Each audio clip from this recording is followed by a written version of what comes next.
यो हाम्रो घर मुनिको पाटामा आलु हो। यो हेर्नु त, जरामा त आलु फल त मैले देखेको थिएँ, तर टुप्पामा यत्रो बरेर फलेछन्।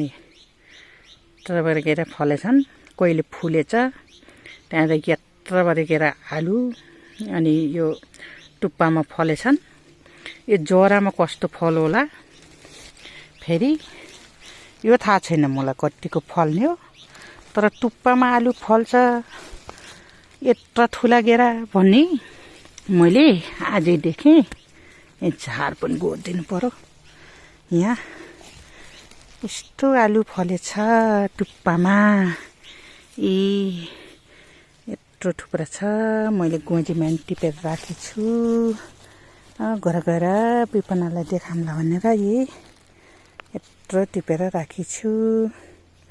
त ठुला ठुला गेरा छन् टुप्पामा को यो।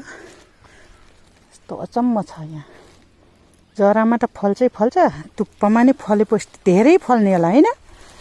ल आलु खाने मन लाग्यो भने आउनु होला है साथी हो, आउनु होला। यस्तो राम्रो फुल छ हेर्नु न, यस्तो राम्रो फुल छ। अनि त्यसको पछि यस्तो राम्रो फलेछ फेरि, यति ठुला गेराई त्यही फुलबाट टमाटर जस्तै छ, तर यो हो आलुको अनि टुप्पामा फलेको गेरा।